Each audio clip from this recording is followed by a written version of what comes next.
آیا یو وخت مو داسې سوچ کړی دی چې که چیرې تر مځکې پورې ورې سوری وایستل سي نو هغه سوری به د مځکې هغه بلې خواته چیرې راووځي؟ خیر تاسې داسې وګڼئ چې د ساینس سره دغسې کومه تکنالوژي موجوده ده او موږ د هغه په ذریعه د افغانستان یا هم پاکستان په مځکه کې یو داسې سوری وکیندلی سو کوم چې دونه ژور وي چې سیده د مځکې هغه بلې خواته ووځي. نو تاسې به د دې په پوهېدلو سره حیران سئ چې هغه سوری به د مځکې هغه بلې خواته مکسیکو او ارجنټینا ته نږدې په سمندر کې راووځي او دغه ټوله فاصله به تقریبا 12940 کیلومتره وي. السلام علیکم ورحمت الله. د حسن ټي وي ویډیو ته یو ځل بیا ښه راغلاست. زه یم حفیظ حسن او تاسې ګورئ حسن ټي وي. درنو لیدونکو ستاسو په ذهن کې به یو وخت نه یو وخت داسې سوچ ضرور راغلی وي چې موږ انسانان 550 لکه کیلومتره لیرې د مارس سیارې ته تللی سو نو په مځکه کې دننه صرف 12940 کیلومتره غار ولې نسو کیندلی. نن په دې ویډیو کې تاسو په دې خبرېږئ چې د ماډرنې ټکنالوژي په کومک سره انسان په مځکه کې د څونه ژور غار په کیندلو سره بریالی سوی دی. د مځکې په ژورتیا کې داسې څه موجود دي د کم په وجه چې تر غټې لا د غټې برمې د مځکې پر کیندلو وس نه رسیږي. که یې د مځکې د سر څخه را شروع کړو نو د 6 فوټه په اندازه د یو عادي قبر ژورتیا ده. که تر دې یو څه نور لاندې ولاړ سو نو د 14 فوټه په ژورتیا کې د ایجپت د 3000 کلونو مخکینی باچا ټوټن خامون ممی او خزانه پیدا کړل سوی و. که تر دې لا یو څه نور لاندې ولاړ سو نو د 20 فوټه په ژورتیا کې میټل ډیټیکټرز په مځکه کې دننه موجود میټلز کشفولی سي. که یو څه نور لاندې ولاړ سو نو د 40 فوټه په ژورتیا کې یو سمساره خپل غار کیندلی سي او دا د هر حیوان تر کیندل سوي غار لوی او غټ غار دی. او که یو څه نور هم لاندې ولاړ سو نو د 15 فوټه په ژورتیا کې د فرانس ښار تر پاریس لاندې پاریس کیټاکومز موجود دی. دلته 200 کلونه مخکې 7 لکه انسانان ښخ کړل سوي وه. د هغه ځای خلک دغه ځای ته د دوژخ دروازه هم وایي او دې ځای ته دننه ورتګ غیر قانوني دی. د 180 فوټه په ژورتیا کې د نړۍ تر ټولو لوی د اوبو حوض جوړ سوی دی. دا د اوبو حوض په دوبۍ کې د ډیپ ډای په نامه سره مشهور دی او په حیرانتیا سره په دې حوض کې 1.5 بیلیونه لیټره اوبه موجودې دي. په مځکه کې دننه د 328 فوټه په ژورتیا کې هغه ځای دی په کم کې چې اټومي کثافات دفن کیږي. که یو څه لږ نور لاندې ولاړ سو نو د 340 فوټه په ژورتیا کې د نړۍ تر ټولو ژور د ریل ګاډي اسټیشن جوړ سوی دی. د ریل ګاډي دا اسټیشن د اوکراین په کیب ښار کې موجود دی او دا دونه ژور او لاندې دی چې دلته په تللو کې د بیخي ډیرو برقي زینو څخه کار اخیستل کیږي.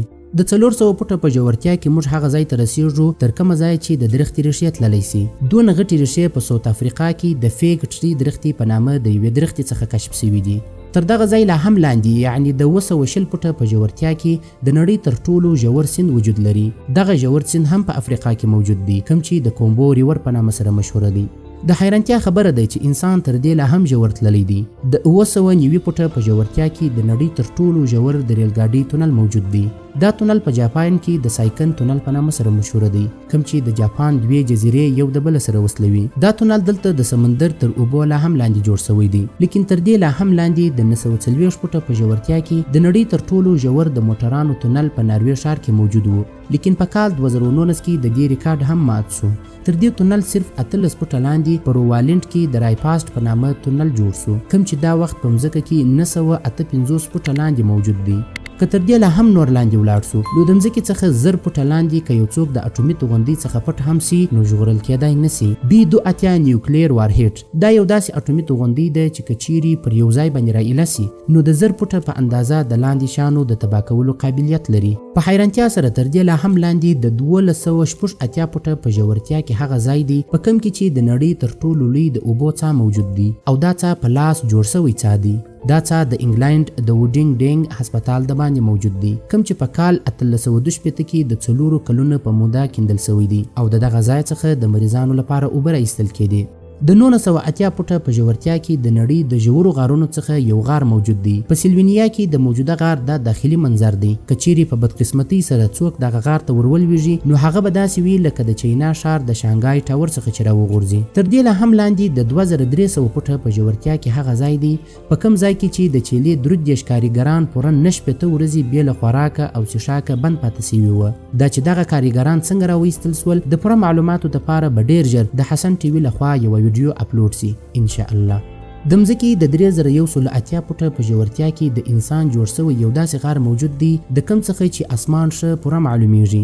دغه ځای ته بینګم کوپر ماین ویل کیږي، کوم چې دونه ژور دی چې د نړۍ تر ټولو لوی بلډینګ هم پکښې ځایېدلی سي او د دې سره سره به په دغه غار کې ښه ډیر ځای خالی پاتې سي. د انسان په مځکه کې د تللو سلسلې دا ریکارډ هم مات کړی دی. د کاناډا په ساوټبري ښار کې د 4210 فوټه په ژورتیا کې د نړۍ تر ټولو ژورترین د موسیقي کنسرت وسو. دا کنسرت په کال 2020 د مارچ پر 9 تاریخ د شافت بوټم بوایز ډلې په کریټن ماین کې وکړي. د نړۍ تر ټولو لوی غار تر دې لا هم ژور دی. د 9200 فوټه په اندازه ژور دا غار په جورجیا کې موجود دی. لیکن د حیرانتیا خبره ده چې انسان تر دې لا هم په ژور تللو کې کامیاب شوی دی. د 10300 فوټه په ژورتیا کې په افریقا کې مواب کوټسانګ کان موجود دی. دې کان ته په تللو کې د یو لیفټ څخه کومک اخیستل کیږي او دا لیفټ د کان تل ته په رسیدلو کې پوره 4.5 دقیقې وخت نیسي. دا ژورتیا دونه ډیره ده که کوم څوک د دې کان تل ته ورولویږي نو هغه نفر به تل ته د رسیدو څخه در مخه پوره 25 ثانیې په هوا کې وي. په یو څه نور لاندې تللو سره یعنی د 14100 فوټه په ژورتیا کې د نړۍ تر ټولو ژور د سرو زرو کان موجود دی.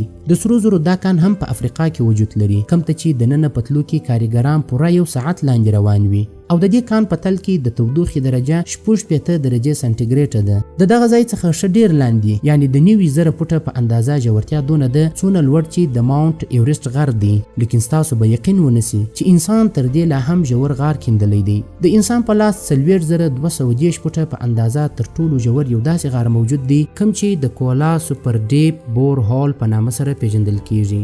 دا د 23 سانتي متره په اندازه پراخه غار په کال 1990 کې روسیه کیندلی دی او د هغوی مقصد دا و چې دوی د مځکې ترمنځ پورې غار وکیندي. لیکن د 9 کلونو د مسلسل کیندلو وروسته یو ځای داسې راغلی په کوم کې چې د تودوخې درجه 180 درجې سانتیګریډ ته ورسېدل، د کوم په وجه چې به د برمې اوسپنه دونه ګرمه سوه چې مخ ته به یې د مځکې د نور کیندلو امکان نه و. که چیرې په دغه غار کې یو فوټبال وغورځول سي نو تلته تر رسیدلو پورې به پوره 50 ثانیې په هوا کې وي. لیکن په حیرانتیا سره انسان خپل دغه جوړ شوی ریکارډ هم مات کړی دی. په کال 2008 په قطر کې د تیلو یوې کمپنۍ د 4318 فوټه په اندازه د غار په کیندلو سره د نړۍ ټوله ریکارډونه ورمات کړل. دا دی الشاهین د تیلو فیلډ او دا هغه ځای دی په کوم کې چې د نړۍ تر ټولو لوی غار کیندل شوی دی. دا ریکارډ تر اوسه پورې هیڅ چا هم نه دی مات کړی. که چیرې د دې د ژورتیا اندازه ولګول سي نو دا فاصله به دونه وي لکه څونه چې موږ ته د اسمان د دغه ځای څخه مځکه معلومیږي. زموږ د مځکې کره یعنی د مځکې سنټر تقریبا 4301 کیلومتره لاندې دی. لیکن انسانانو تر اوسه پورې په مځکه کې صرف او صرف 12 کیلومتره غار کیندلی دی. یعنی که فرض کړو چې دوی د مځکې سر دی او 4301 کیلومتره لیرې نورت کوریا د مځکې مینز دی نو انسان تر اوسه پورې صرف دونه په مځکه کې غار کیندلی دی څومره چې تاسو په سکرین باندې ګورئ. امید لرم چې د حسن ټي وي دغه ویډیو به مو هم خوښه شوې وي او که مو ویډیو خوښه شوې وي نو د خپلو نورو ملګرو سره یې هم شریکه کړئ. د الله په امان. السلام علیکم.